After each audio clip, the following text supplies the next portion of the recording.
Yeah, good morning, everyone.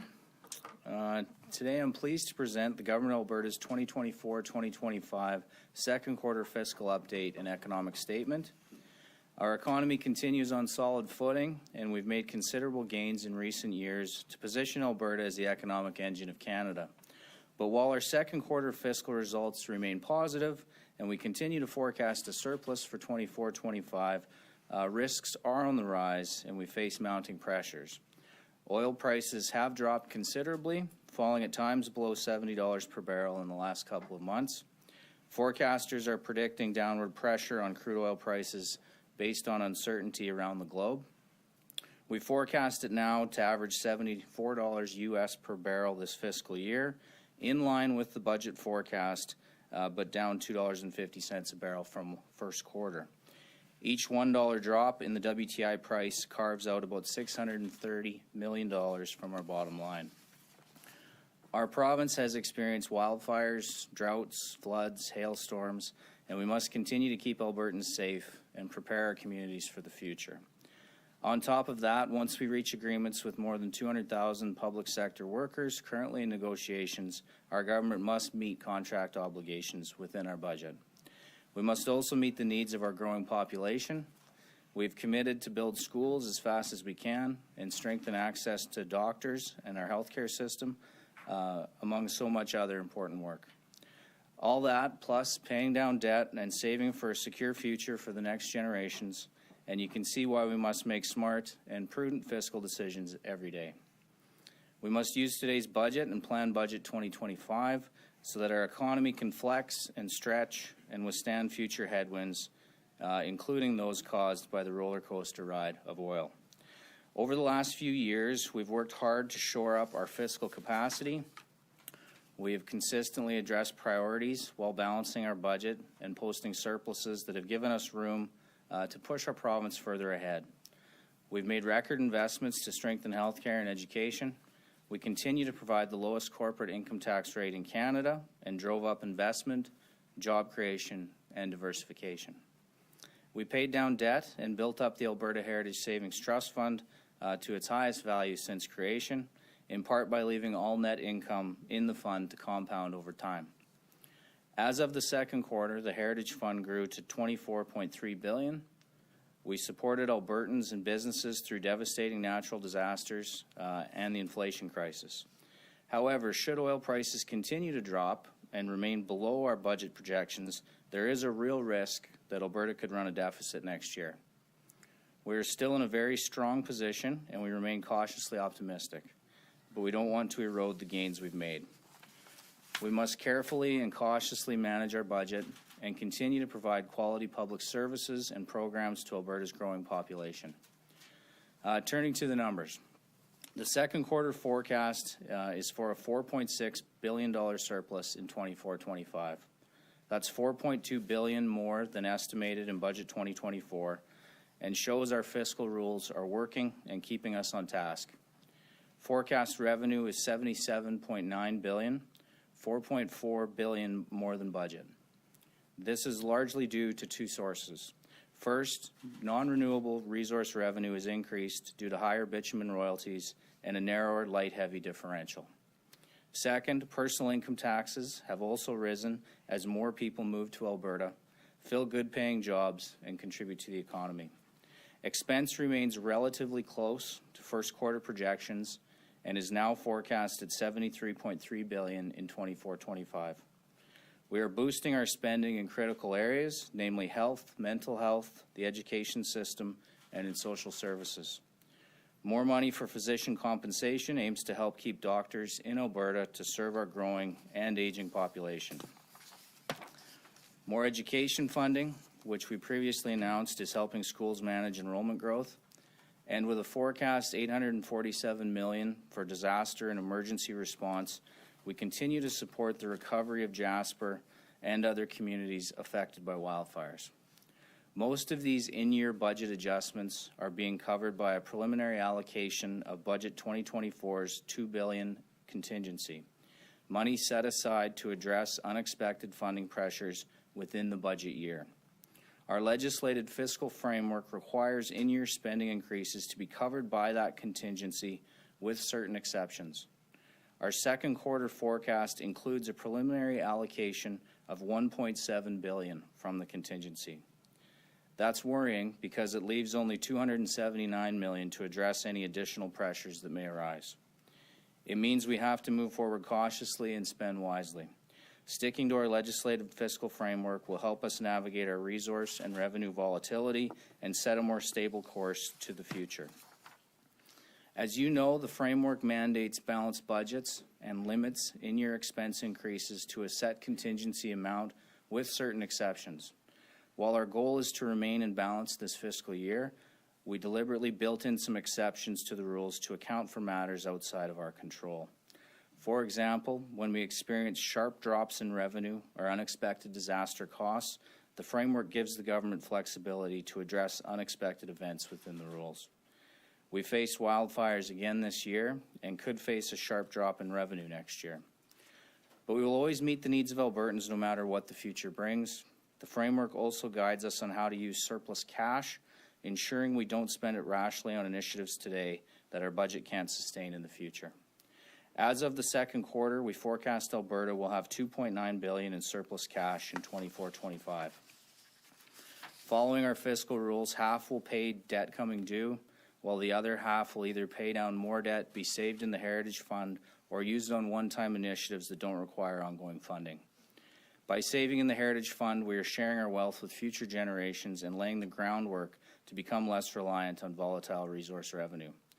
We are now forecasting taxpayer-supported debt to be $84 billion as of March 31st, 2025, and debt servicing costs to be $3.2 billion in 24-25. We acknowledge our fiscal discipline and fourth consecutive surplus may not stave off a future deficit. We are living in extremely volatile times, but if we carefully manage our surplus and spend every dollar wisely, we can stretch our budget to meet the needs of Albertans today while saving for Albertans tomorrow. We can meet our priorities and obligations, and we can improve the province's net financial position. Following Budget 2024's responsible plan for a growing province, we are now planning for next year's budget. Even when we face certain hurdles, we must approach the future with optimism, focus on our priorities, and build an Alberta whose strong foundations can support our families and communities. So, thank you. I'd be happy to take some questions. We're going to start here in the room. Please state your name, your outlet, and we'll go with one question and one follow-up. Go ahead. Jack with the Canadian Press. I want to talk about the certain hurdles, as you say. I really want like an exhaustive list here. So I'm imagining like Trump tariffs is one possibility. War on a global stage is not like World War, sorry, but like violence in other countries is probably another. Like give me the rundown of everything that you're concerned about.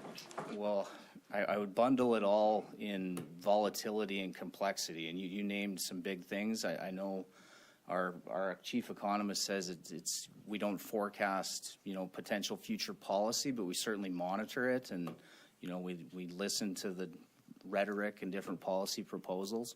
It's hard to do math on rhetoric, but I think obviously we're very tied to the price of oil. Energy egress is still a potential source of opportunity for us, potentially.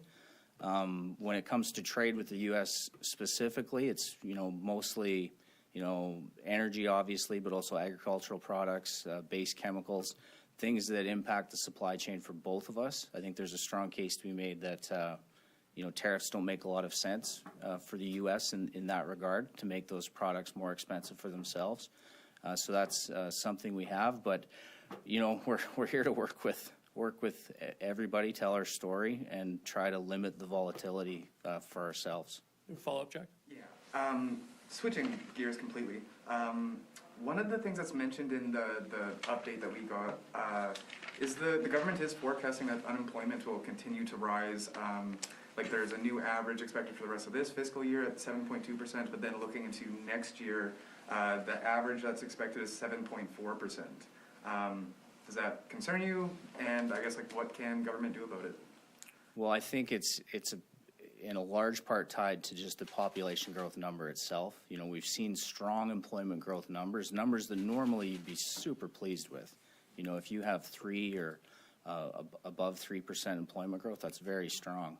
But when you have a 4.4% population growth number, there's just too many people to get tethered to the market. There's timing issues. So we're seeing an elevated number right now. It's mostly in newcomers or reasonably newcomers and young people. So yeah, it's a concern. 4.4 is a high number. You know, I think you always want to be replacing ourselves. You know, I don't know what the sweet spot would be, but it's probably between low 2s and 3% is the most manageable for all cases, the labor market for the economy.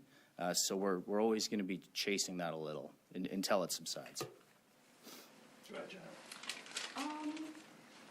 Around about this time last year, maybe a little later, I see this year health expenses are higher than you forecast. This was around the time that your government started telling AHS, like, dial back your spending, cut overtime. We're worried about you blowing your budget.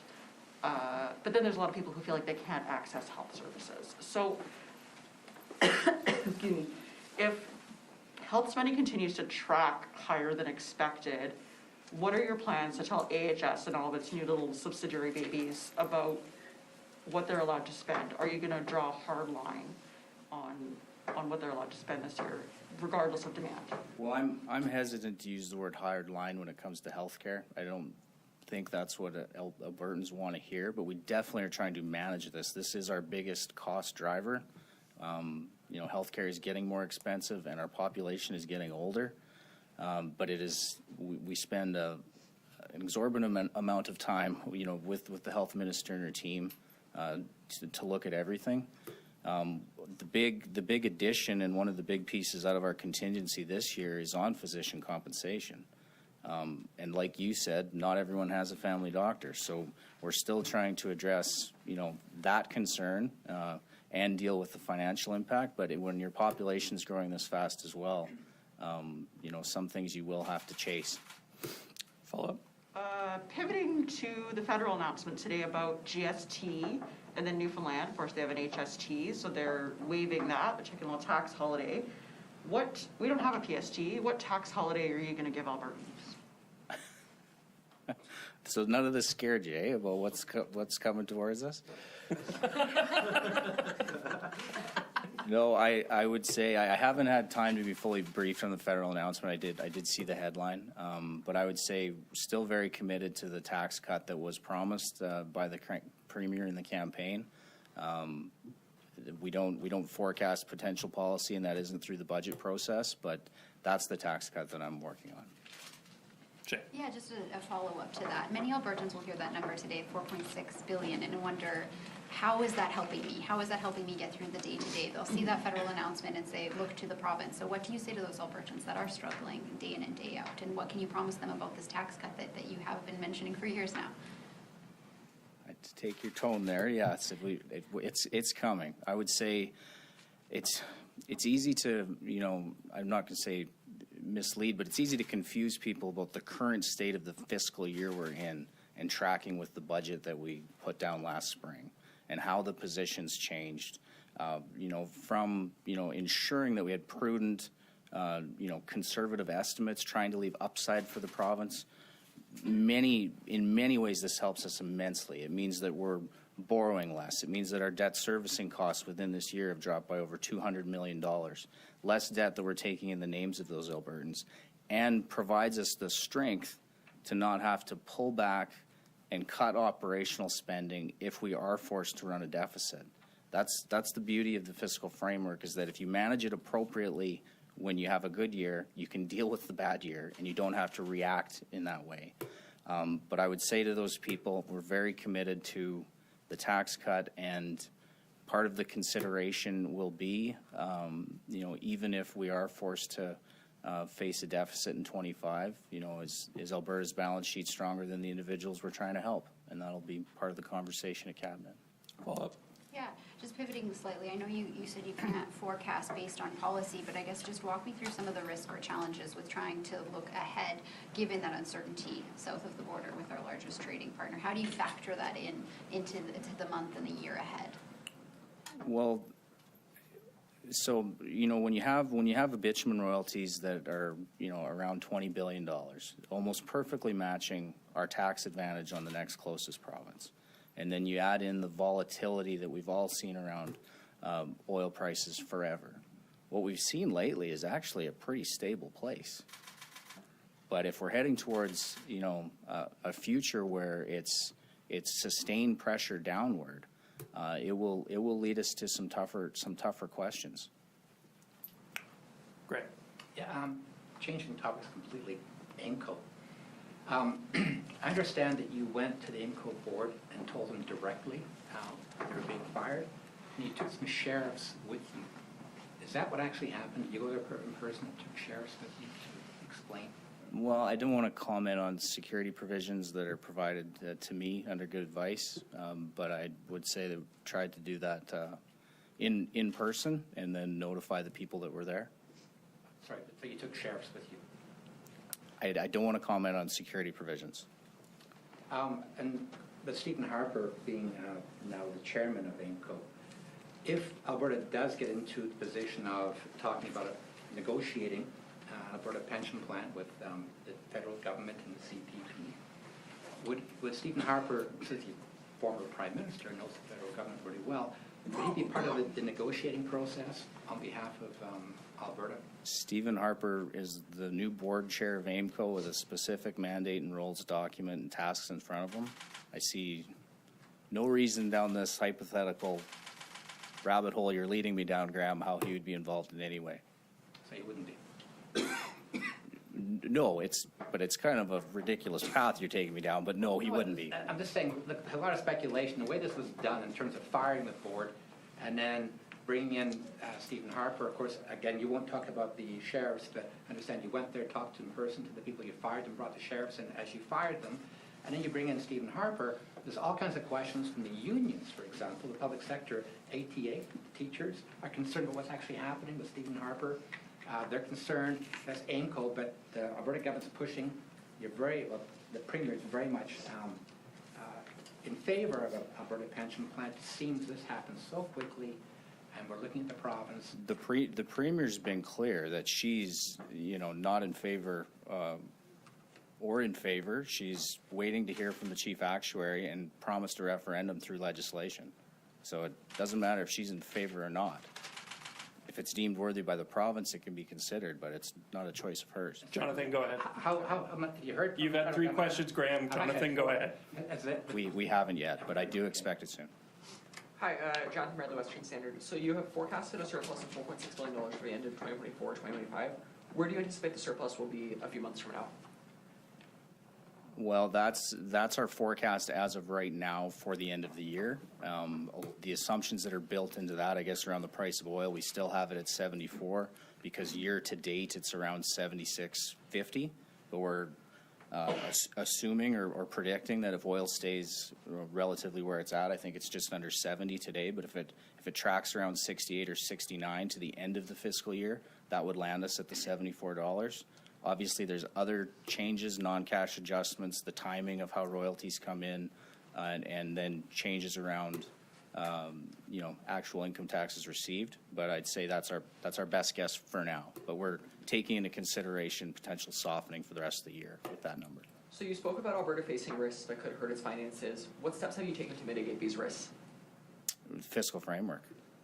If you look at what we've spent in year, it's health, it's education, it's SCSS, Seniors Community Social Services, and it's all very much directly linked to population growth. Physician compensation is the big driver in health, enrollment growth in schools. So we're sticking to our budget and spending where we must. A lot of the programming in social services are statutory. It's just mechanical. So sticking to the fiscal framework. Lisa, Sean? Sorry, on the tax break, did you say when that's coming? I did not, but I would say this. It will be made clear in Budget 2025, and the Premier gave me, every indication she would like to see it sooner rather than later. So we're going to do our best to bring it forward. I just can't speak to a decision that hasn't been made at cabinet. Are Albertans coming after you, or are members of your party coming after you to say, when is this going to happen? You promised this needs to happen sooner rather than later? I think that they desperately want to see it. I've tried to make clear that we intend to bring it forward. I think there's a growing understanding of the fiscal challenges that the province is heading towards. But I take heat on all sides on everything, so just trying to stay balanced. We'll finish up on the phones. Operator, can you put through our first caller? The first question is from Chris Farco from Calgary Herald. Please go ahead. Good morning, Minister. Are you concerned about the population growth slowing and the impact that it's going to have on Alberta's economy next year? In some ways, has the population growth this year masked underlying economic weakness? So that's a good question, Chris. I'd say the population growth of this country has definitely masked a larger economic problem. I think we would already clearly be in a recession within Canada without the population surge. For us, I think moderating and then decreasing the population growth is a good thing. And it will have impacts to the economy, but it'll also provide a lot of relief to individual Albertans and to the public pressures that we're facing. So I'm not too worried. 4.4% is unsustainable. Follow up. You've mentioned a couple of times about the risk of a deficit, particularly if oil prices continue where they are or even slow down a little bit due to the broader economic outlook in the world. At this point in time, how large is the risk, do you think, of Alberta seeing a deficit next year? Like likelihood of a deficit? Is that the premise? Yeah. Well, I don't want to box myself in here considering we haven't received, we haven't gone through the budget submissions, but I would point to some of the, I guess, newer industry forecasts on oil. Scotiabank had an industry forecast of $66 for 2025 that came out middle of October. I just saw a forecast of $71.50.